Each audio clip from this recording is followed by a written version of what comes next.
Hey guys, welcome to the part 6 of my video series on creating a serverless REST application using AWS and the Python programming language. So in the last video, we set up our project using AWS SAM, the serverless application model. We also saw how to use SAM build and SAM deploy commands to provision our cloud infrastructure resources via CloudFormation. Now in this video, we will build our REST API. We will write the actual Python code for a very simple student API. And a very interesting thing about it is that we will be using Flask. So Flask, as you might already know, is a very popular micro web framework.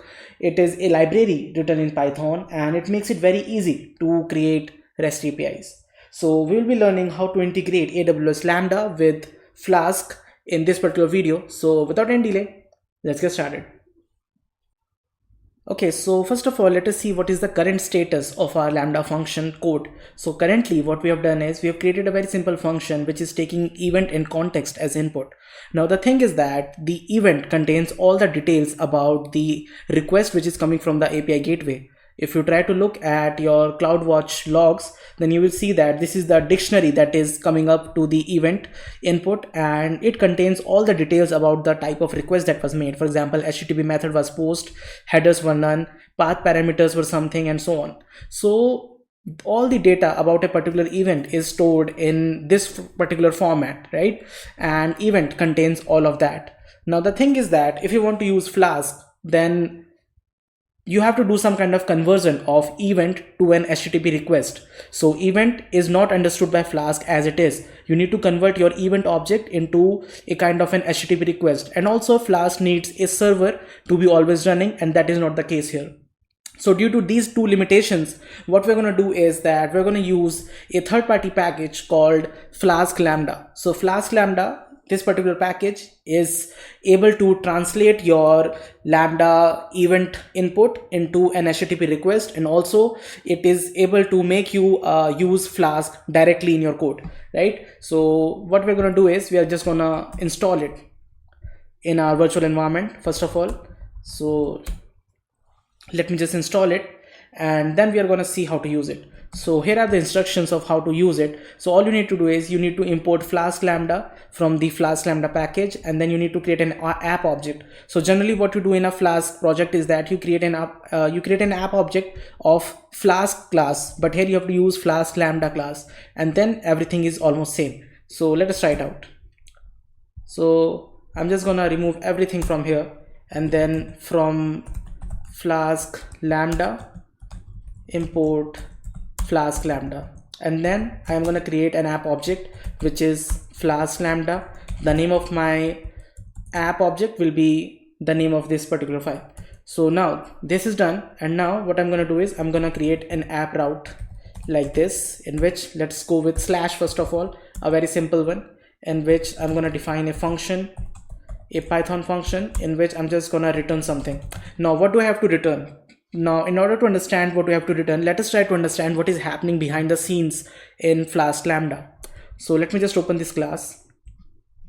So look at that. What is Flask Lambda doing is that it is taking the input as event and context instead of you creating a function which takes event and context as input. So Flask Lambda class is able to take event and context as input already, and then what it does is that it translates the event object into an HTTP request object which Flask can understand. So for example, it is checking if HTTP method is in event or not. So if we try to look at our CloudWatch logs, we have the HTTP method. For example, here HTTP method is post, right? So in this way, it is able to take everything and it is able to convert that into what is required. So yeah, so it is taking HTTP method, it is taking the path, and so on. So, and also it finally returns, you need to return status code, headers, and body as output to the API gateway. So we need to convert return as return data just like that. So let us see what should I return from here.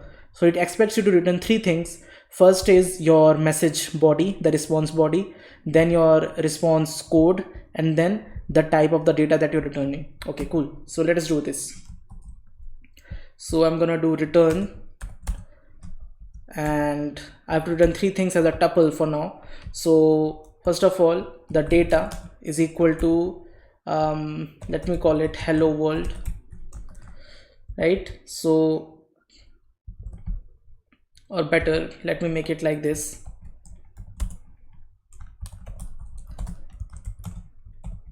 Okay, so this is my response body. So I'm just going to return it as a first argument. So json.dumps. So let me import JSON as well. So json.dumps data, and then the second thing is that response code, which is 200, and finally the content type, which needs to be application slash JSON. That is it. So in this way we have written a very simple Flask Lambda function, and I think it should work now. So let us try it out. So first of all, let me just fix my SAM template as well. So this was my SAM template, and here the path is /hello. Okay, so let me just go with /hello only. So let me make it /hello. So now what will happen is that Flask Lambda behind the scenes will map the /hello path to this particular function, and then it will return the response out of it. So this is just like a very simple Flask app only. Okay, so let us try it out. So what I'm gonna do is SAM build. So let us see if SAM build works or not. So it is resolving all my dependencies. So now most probably in my .aws SAM folder there must be, okay, it is indexing right now. In the build folder there must be the Flask Lambda. So let me see if we have Flask Lambda or not. So it is not showing it that right now. Let me just try to reload it. So in the student API, in the AWS SAM folder, in the build, in the hello world function, we have certify, IDNA, requests, app.py, requirements.txt. Okay, so the thing that I forgot here was to add Flask Lambda Python 3.6 to the requirements.txt. So let me do that first. So once I do that, only those dependencies will be added into our the Lambda zip that will be created for our Lambda function. So Flask Lambda Python 3.6. So in my requirements.txt, which is inside hello world, I am adding this. So now let us try to do SAM build again. So now I think it will detect this dependency. It will find it in my virtual environment and add it to the build, all the build code.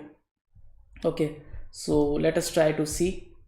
Okay, look at that. Now we are getting Flask Lambda Python 3.6. So now actually the code of this particular third-party dependency will also be added in my Lambda function. That is the thing which is happening. All this code which is in this folder will be uploaded to S3. Okay, so this looks fine. So now we are gonna go with SAM deploy. So it is now gonna deploy all the changes that I have done to my CloudFormation stack.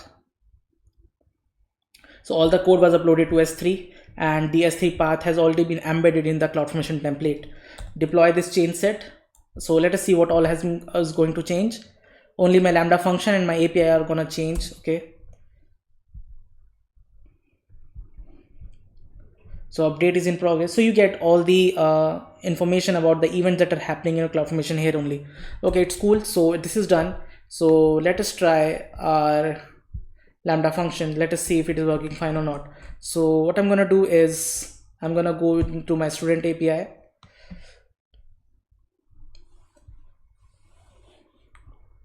And this is the get method, right? So let me go into the stages. Okay, so in the stages we have the prod stage as usual, and for the prod stage this is the invoke URL. So let me copy this and then let me open a new tab and add /hello, and let us see what do we get.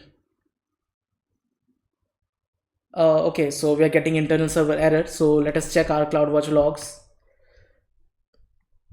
Let us see what error we are getting.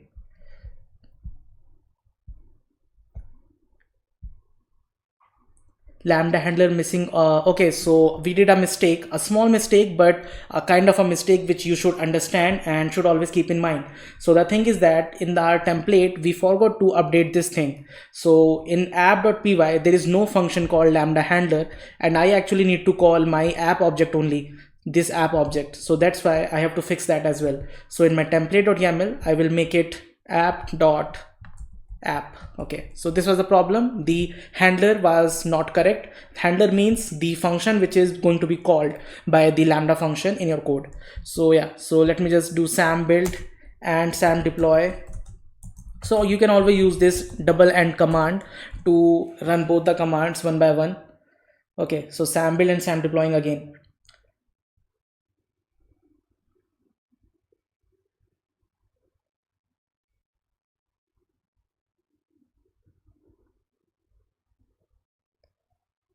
Uploading the latest code.